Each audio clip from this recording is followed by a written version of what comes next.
아브라함부터 예수까지 섭리하신 근본의 뜻. 아브라함이 하나님의 뜻을 받들어서 자기 고향 산청과 정등 향토정과 부모에 대한 정리라든가 친척에 대한 정리라든가 아브라함에는 큰 고통의 대상이었으나 하나님의 뜻을 세우는 노정에는 이 모든 것에 문제되는 곳에는 시작할 수 없는 사실이다. 이와 같은 심정은 하늘 심정을 이루고자 하는 데는 반대되는 직접행 동요화를 건너뛰게 하는 것이다. 그런데도 불구하고 아브라함은 이와 같은 것을 문제로 하지 않고 갈대아 우르를 출발하는 그 행동은 과연 인간으로서 찬양하여야 할 문제인 동시에 사탄에게 대한 복수적인 하나님 뜻을 성사하는 터의 행동이었다. 그래서 하나님은 자기의 기본 뜻을 아브라함으로부터 본격적 출발을 보고자 함이었다. 사탄은 아브라함을 빼앗기고는 아브라함에 대하여 도로 찾으려는 회귀 작업을 시작하는 동시에 하나님의 뜻 성사를 파괴하고자 함이었다. 그래서 하나님의 아브라함에 대하여 축복하려 할 때 아브라함 자체에 대한 축복보다도 뜻을 중심하고 축복하는 것이 하나님의 근본 뜻이었다. 아브라함이 복의 기간이 될 축복을 하여 주며 그로 하여금 큰 족속을 이루리라고 축복하여 주마하신 뜻을 받들어서 고향 산천을 출발하는 아브라함 자체에는 하늘의 작업 시작을 받게 되는 것이었다.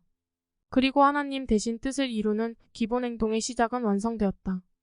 아브라함을 빼앗아낸 하나님은 자기가 하고자 하는 전체의 목적을 두고 축복과 약속에 대한 새로운 결정적 언약을 세우지 않으면 안 되었다.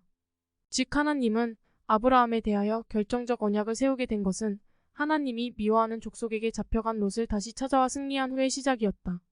이와 같이 한 것은 하나님이 미워하는 민족과 대립하게 하는 것은 하나님 자신이 뜻을 세울 수 있는 확고한 기초를 세울 수 있었기 때문이다. 이와 동시에 벌써 하나님이 미워하는 나라가 원수적 입장에서 하나님 편 쪽에 섰기 때문이다. 그러기에 결정적 언약 성사를 시작함이 있었다. 이 언약이라는 것은 아브라함의 자손으로부터 시작하여 하나님의 뜻을 세우는 민족 건설의 시작이다. 그리고 또 이를 확대시켜서 국가 건설회로 그리하여 세계 복귀의 근본 이의 뜻을 두고 하는 언약의 전부의 시작이 즉 국가 건설과 세계 복귀가 아브라함의 언약 중에 포함되어지는 근본 사실을 알 수 있는 것이다. 그런 고로 하나님의 비몽사몽간에 말씀하시기를 구하지 말라.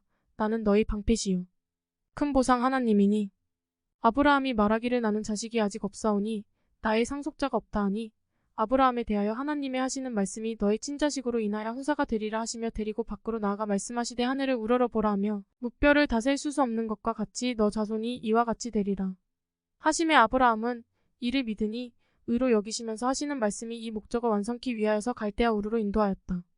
하시면서 이 땅을 너희에게 주겠으니 기업이 되게 하리라 하시었다. 그때 아브라함이 묻기를 내가 이 땅을 얻어 기업 삼을 것을 무엇으로 알 수 있습니까? 하니 하나님께서 말씀하시기를 너가 나를 위하여 3년 된 암소 한 마리와 3년 된 사냥 한 마리와 3년 된绵羊한 마리와 산비둘기 한 마리와 집비둘기 한 수를 바치라 하니 아브라함 그 모든 것 취하여 그의 쪽에서 좌에 놓고 그 비둘기는 쪼개지 아니하여 제단 위에다 놓고 제사를 드리니 그 제물 위에는 독수리가 날아와서 앉게 되었다. 그러므로 여호와께서 브라함에게 말하기를 너는 정령이 알라. 너 자손이 객이 되어 400년 동안 고역하리라. 하며 성이 나서 화냄을 보게 되었다. 이 제물은 무슨 제물이었는가 하면 그 후손에 대한 전부의 제물의 표시물이었다. 바로 그 제물이 온 하나님의 뜻이 되는 백성을 찾고자 하는 목적이며 온 인류를 찾아야 할 하나님의 근본 목적을 표시한 대신 상징적 제물이었다. 이 제물 위에 독수리가 내렸다 하는 것은 무엇을 말하는가 하면 벌써 사탄의 침입을 증거하는 사실이다. 즉 아브라함 하나를 중심하고 하나님의 뜻을 세우려고 할 때에 사탄은 뜻을 깨뜨리기 위하여 아브라함 한 자신의 결과적 행동만 바라보고 있었다. 그래서 아브라함과 하나님 사이의 언약 제물을 즉 온 하나님의 목적을 두고 있는 예약적 제물임에 틀림없다. 이 제물 실패하면 다시금 사탄한테 침입 및 노정을 양보하는 행동이다. 그런데 아브라함이 온 뜻을 합당한 뜻에 맞게 제물을 헌재하지 못함은 하나님의 계획의 뜻은 벌써 이루지 못하게 한 것이다. 이 사실을 표시하는 중대한 것이 이 제물 헌재 사건이었다. 그런데 아브라함 자신은 이 중대한 제물을 드리는 자신으로서 제물을 전부 쪼개지 못함은 무슨 뜻이냐 하면 그 제물을 쪼개는 것은 온 인류를 사탄 편 사람과 하늘 편 사람으로 구분한다는 표시였다. 그리고 비둘기를 쪼개는 것은 하나님의 소유된 자손과 사탄 소유된 사람과 갈라서 섭리하고자 하시는 하나님의 온 전체의 뜻이었다. 그런데 비둘기를 쪼개지 않았으니 하나님 자손될 약속과 언약이 성립을 보는 제물의 완성한 성립을 보지 못하고 마는 사실이다. 그러니 다시금 그 자손까지 사탄이 침입할 수 있는 터를 지은 것이다. 이러한 시작을 보게 되어 사탄은 자기 편 쪽 표시로 가르지 않는 재물 비둘기를 취하려고 하여 제단 위에 내린 것이다. 이와 같이 하나님의 뜻한 전체의 목적에 사탄이 다시금 차지하는 뜻으로서 재물 언제는 그만 실패로 돌아가게 되었다. 이 3대 재물은 무슨 표시냐 하면 하나님이 하시고자 하는 진리 목적 중심은 탄생에서 성장으로 성장에서 완성으로서 한 재물을 통하여 표시한 것이었다. 즉 비둘기를 바치게 하심은 하나님의 뜻 소생을 표시함이고 양을 바치라 하심은 장성을 표시함이고 소를 바치라 하심 은 완성을 표시하는 중요한 재물이었다. 만일 이 재물의 뜻에 합당하게 헌재하였으면 애굽 400년 생활은 이스라엘 민족에게 없었을 것이었다. 그런데 400년 고역이라는 것은 이 헌재물의 중대한 실패를 의미하는 것이다. 400년 연대의 뜻은 나중에 논하려고 한다. 그러므로 하나님의 예약 재물의 실패를 보니 그것은 자손을 사탄한테 빼앗기는 표시로 되었다. 그러므로 아브라함 자손 중에도 사탄이 침입할 수 있게 하였다. 그러니 근본 목적은 다시금 이루지 못하게 된 원인으로 작용하게 된다. 이것이 먼 훗날 사탄이 침범하는 기원이 되니 하나님은 다시금 아브라함 자손에게 사탄 침입의 길을 막고자 하였다. 그 대신 재물은 사탄한테 빼앗기게 되었기에 그것은 즉 아브라함 자손 전부를 잃어버린 것과 마찬가지였기에 하나님은 아브라함이 사탄의 뜻 성사를 본 것과 같은 결과를 가져왔다. 그러니 사탄한테 재물 드린 것과 같이 되어버렸다. 즉 아브라함도 사탄 소유의 근거점이 되어 전체 목적이 이루어지지 못하는 결과를 가져오게 되었다. 그러니 다시금 하나님은 비록 약속 재물은 빼앗겼지만 아직 실제 자손되는 것은 빼앗기지 않으려 하였다. 그러다 보니 하나님은 부득이 또 다른 입장을 취하여 아브라함에 따르려는 자손에 대한 사탄 침입을 막으려 하였다. 때문에 하나님은 그 자손의 시작인 실체 이삭 헌재 자체가 사탄과 하나님과의 직접 통할 수 있는 문제의 요구물이 된 것이었다. 하나님은 아브라함 자식 이삭을 취하여야 하겠고 사탄은 벌써 이삭에 대하여서 취할 수 있는 예약 재물 대신 재물을 자기가 소유하였던 것이었다. 그렇기에 사탄 역시 그 재물 대신 되는 실체인 이삭도 요구하는 재물이었다. 그래서 하나님은 다시금 순종을 내세워 하나님 편으로 전체 자손을 돌리려 하셨다. 그래서 아브라함에 대하여 실제 자식 이삭을 제물로 드리려는 문제를 제기시키는 것이었다. 그것이 즉 아브라함으로 모리아 산상에서 제물로 이삭을 드리려는 근본 뜻은 여기 있는 것이었다. 그리고 뜻을 중심하고 순종하면 사탄은 떨어지고 하나님 편으로 속하는 것이었다. 물론 아브라함은 순종하여 대신 제물을 잃어버린 것을 실체로서 찾는 모양으로 헌재의 명령에 순종하게 되었다. 이때 아브라함은 이런 원리적 문제는 알지 못하였다. 이와 같은 입장에 아브라함의 순종은 그리 쉬운 문제가 아니었다. 그러나 예약 대신 제물 헌재 때에 실패가 온 자손에게 400년 동안 이방에서 고역의 뜻을 알고 나니 이번에 또 실패하면 말할 수 없는 큰 곤란한 문제가 생기리라는 것을 알았다. 이러한 사실 때문에 아브라함은 전적으로 하나님의 명령을 순종하게 되어 뜻대로 번제로서 자식을 드리는 확고한 그 입장에 서게 되었다. 이렇게 되자 사탄은 목적 상대인 이삭에게서 물러가게 되는 바의 시작을 볼 수 있다. 그러므로 이 사실의 근본 뜻을 오늘날 사람들은 잘 알지 못하는 것이나 성경에도 아브라함의 실패한 구절을 알게 하는 구절이 있으니 즉 창세기 22장 12절에 아브라함이 이삭을 주기로 할 때에 그 자손에게 손을 대어 해하지 말라. 이가 이 독자를 나에게 바치기를 망설이지 아니하니 이제야 네가 이 하나님을 두려워하는 줄 아노라 하심이다. 이 성경 구절 중에 이제야 하는 그 구절이 즉 전번 실패를 경고하는 동시뜻 계승이 이루어짐을 고함이었다. 이리하여 인간이 하나님의 뜻의 노정을 찾아 나가는 그 도중에는 예약 대신 제물로 실수한 현물로 받은 아브라함 자손에게는 400년 동안 원수 앞에 고역을 당해야 만 본래의 노정에 들어설 것이었다. 그래서 이스라엘 민족 애굽 400년 고역은 필연적 과정이었다. 진리를 찾으려니 진리에는 처음 소생의 단계가 있고 장성의 단계가 있고 완성의 단계가 있는 것이니 하나님도 이 찾고자 하는 뜻이 한 진리 노정이다. 그러니 이와 같은 3대 제물이 요구되었다. 이 제물적 사명의 소생 부분은 즉 구약시대를 나타내는 상징이다. 소생하면 성장 완성으로 진행하려 하던 것이 인간이 절대 순종하지 못함으로 분립을 자아내는 것으로 전개할 것이 나타나는 증거로 되어 있다. 한 제단 위의 3제물은 한꺼번에 뜻을 이루어야 할 근본 뜻이었다. 여기에 소생 역사는 하나님의 책임 분담 시작 기초를 잡는 것이고 장성은 예수 오셔서 근본 복귀의 복수의 예로 회화를 찾아야만 되는 것이고 완성은 예수를 중심하고 전 인류가 합하며 또 하나님과 합하여서 전체 근본 창조목적 달성을 보고자 함이 드러난 이것이 상징 제물의 뜻이다. 제물 중에 비둘기는 소생 단계를 표시함이니 구약 시기를 말함이고 양은 장성 단계이니 신약 시기를 표시함이고 암소는 완성이니 재림을 말함이다. 장성과 완성과 함께 하려는 뜻은 사람 순종하지 않은 것과 불신으로 인하여 예수를 죽이니 재림이라는 문제가 생기게 되었다. 암소는 완성의 표시이었는데 왜 암소였던가? 즉 완성하려면 해와한 존재가 문제되는 중심점이니 암소는 해와를 표시하는 뜻이다. 사사기 14장 18절 이하에 만일 너희가 나의 암소로 밭을 갈지 아니하였더라면 능히 나의 수수께끼를 풀지 못하였으리라고 한 삼손은 블레셋 사람들이 그의 철 암소로 표시하여 말함도 예를 들 수 있다. 암소는 해와를 상징하는 것이다. 이 해와가 즉 완성할 수 있는 목적 대상이었다. 간단한 제물 내용을 소개하였다. 다시금 본론으로 들어가서 보면 사탄은 이삭이 실체에서 뜻을 세우지 못하고 다시금 그 자손에 대하여 대립적 태도는 물론이며 실제 자손의 침입의 길을 찾으려고 시도하였다. 이삭의 한 존재가 예약 상징 제물의 침입을 보였기에 그 이삭도 실체 헌재에 순종하지 않을 것은 벌써 시작할 수 있는 가능성이 잘못하면 생길 것을 사탄은 바라고 따르게 되었다.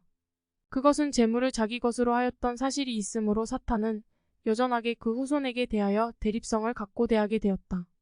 그러므로 이삭이 자식을 낳으니 쌍둥이라 즉 에서와 야곱이었다. 이 쌍둥이는 무엇을 의미하는가 하면 아브라함의 실패로 인한 재물에 원치 않은 존재의 침입이 있었던 것이므로 이 실체 자식 이삭이 문제되어 또다시 되찾아왔다. 그러나 이삭의 자식한테 대하여는 사탄 역시 사탄이 찾고자 하는 한 털을 양보하고 말았던 실수가 있었다.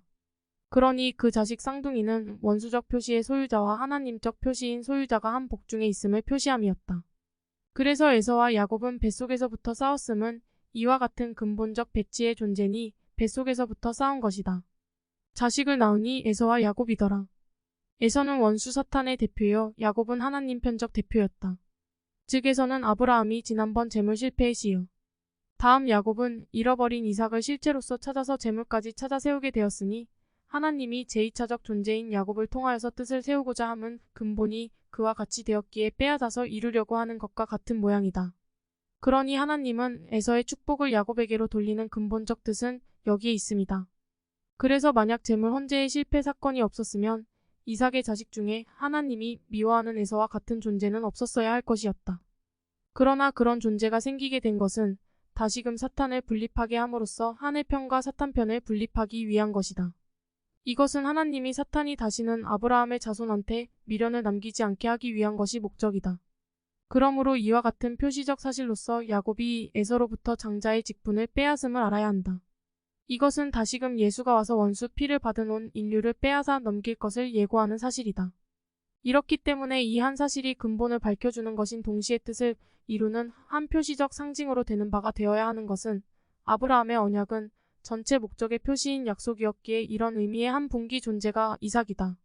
그러니 이것이 이삭부터이니 그 자손에서와 야곱의 사이에 되어진 실상이었다.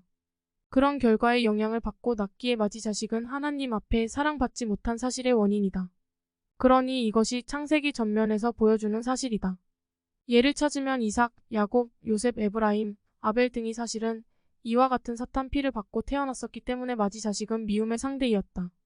여기서 뜻 성사 출발의 후손은 야곱을 중심하고 택한 백성 12형제요 12지파로 시작의 출발은 야곱부터 시작하게 한 것은 근본적 뜻을 보아 알 수 있는 것이다. 이삭은 아담과 같이 하나님과 사탄이 바라는 존재 입장이 마치 두 주인을 상대해야 하는 두 상대격 입장이었기에 근본적 섭리에 출발을 하지 못했다. 즉 이삭부터 애굽 출발이 아니고 야곱에부터 되는 것은 이상 해설 중 원리로서 명백한 사실이다. 이리하여 택한 하늘 백성이 되어야 할 그 근본은 애굽으로 옮겨지게 되는 것은 뜻성사의 첫 출발이다. 아브라함의 하나님, 이삭의 하나님, 야곱의 하나님이라고 부르는 원인이 생기게 되었다. 지금부터 하나님과 사탄과 분립되어 복귀의 출발은 시작된다.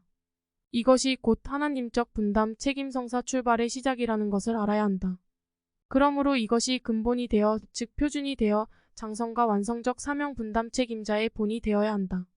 그렇게 되면 제1차 하늘적으로 하나님이 직접 사명하고자 하는 기초는 시작되는 것인 동시제물 표시 소생 과정의 발로가 되는 것이었다.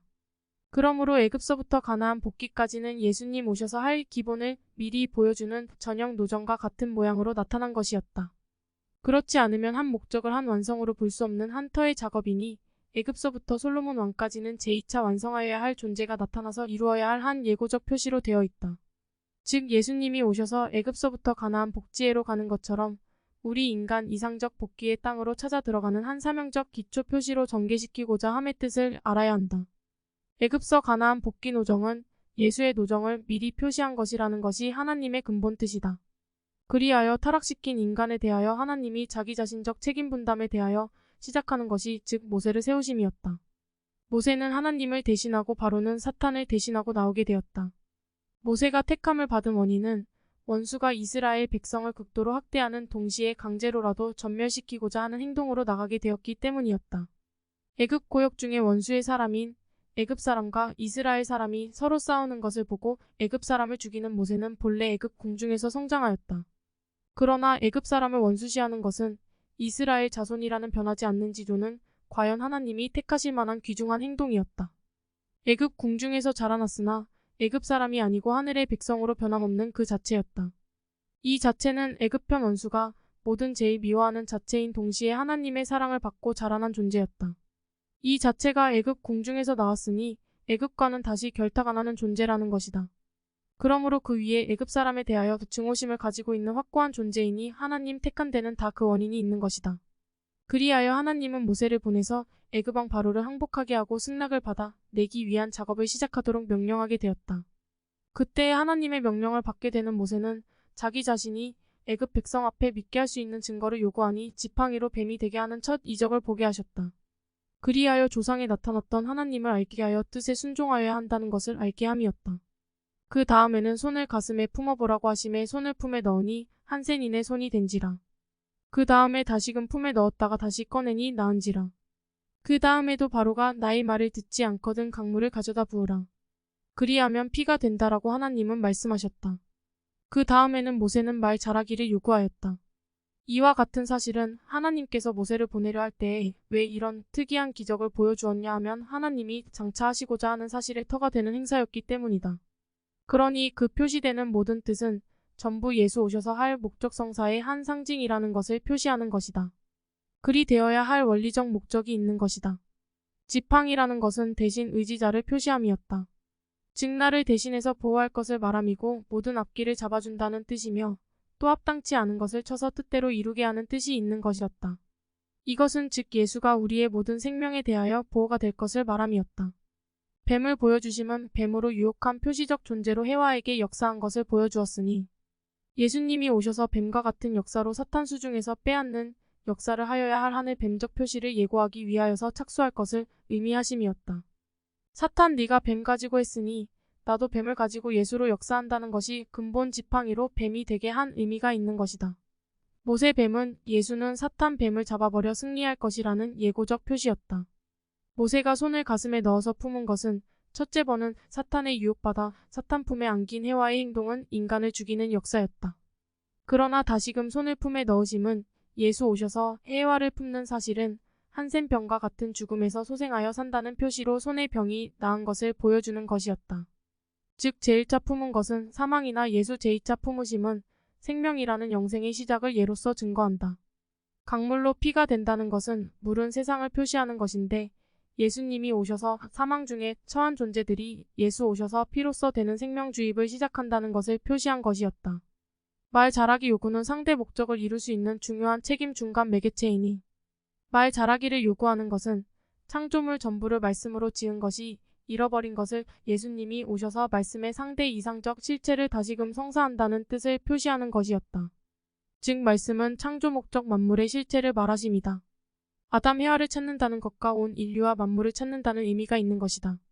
그때 모세가 요구하는 전부를 허락하시고 애굽으로 돌아가라 명하셨다. 이에 모세는 자기의 처자를 데리고 하나님의 지팡이를 들고 애굽으로 돌아가 바로에게 요청하기를 이스라엘은 나의 맏아들 장자라 하라. 그러므로 우리로 하여금 하나님을 섬기게 하라. 그래도 바로가 놓아 보내지 않으니 장자를 죽게 하라는 명령을 받았다. 그리고 돌아오는 도중 한 숙소에서 여호와가 모세에게 나타나 모세를 죽이고자 할 때에 모세의 처는 아들 고추의 양피를 베어 던져서 죽음을 면하게 하였다. 그러면서 처가 말하되 당신은 피 흘리는 남편이다. 한지라 그것은 할례를 한 연고더라.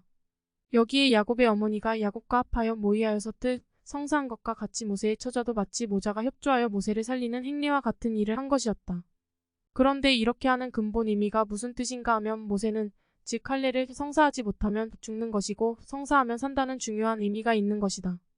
예수님이 오심은 무슨 목적이냐 하면 할례의 근본 뜻을 완성하는 실체인데 그것은 그 모친과 협조해야만 성립된다 하는 근본 뜻이 있다는 것을 보여주는 것이었다. 그런데 아내와 자식이 힘을 합하는 일이 없으면 뜻을 이루지 못하고 예수는 십자가에 죽을 있다는 예고적 사실을 표시함이었다.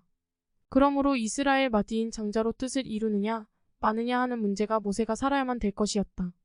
그래서 모세 한 생명은 전체 이스라엘 전체를 대신할 만큼 중요한 생명이었다. 이 모세에게 있어서 할례가 없으면 모세는 물론이고 전체 이스라엘 백성도 전부 사망하는 표시적 행사치레였다. 그러므로 모세 처자가 할례가 있었기에 살게 된다는 것은 예수님이 오셔서 생사의 중요 문제를 좌우하는 근본 문제 해결의 성사 책임을 표시한 것이다. 이 입장에서 모세 아내와 자식의 힘을 합하게 되는 것은 큰 승리적 조건이 성립함을 말하는 것이었다. 이 뜻을 세우지 못하였더라면 모두 실패할 수 있는 곤란한 문제였다. 그래서 모세의 아내와 자식이 한 할례가 전체 택한 백성에게 대한 맏아들 장자의 명분을 완성하게 하는 근본 자체가 즉 할례였다.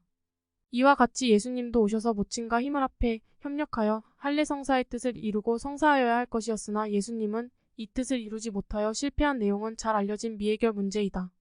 그러므로 모친이 뜻을 받들지 못하였기에 예수는 모친에게 대하여 갈릴리 강가에서 특이한 기적을 볼 때 여인이여 하신 말씀에 근본적 뜻이 있습니다. 그의 모친에 대하여서 여인이여 너와 나와 무슨 상관이 있는가? 한 말씀 등의 시작은 예수는 뜻을 이루는 성사의 제1차 시작에 실패를 가져오게 되었기 때문이었다. 즉 모세의 할례 사건과 십자가 상의 죽음과는 연관성을 가지게 된다. 즉 모세가 하나님 앞에 뜻을 이룰 수 없는 자기 삶을 가지지 못한 것과 마찬가지 사실이었다. 이와 같은 하나님이 하시는 노정에 숨어있는 원리의 목적은 누가 알 수 있으랴.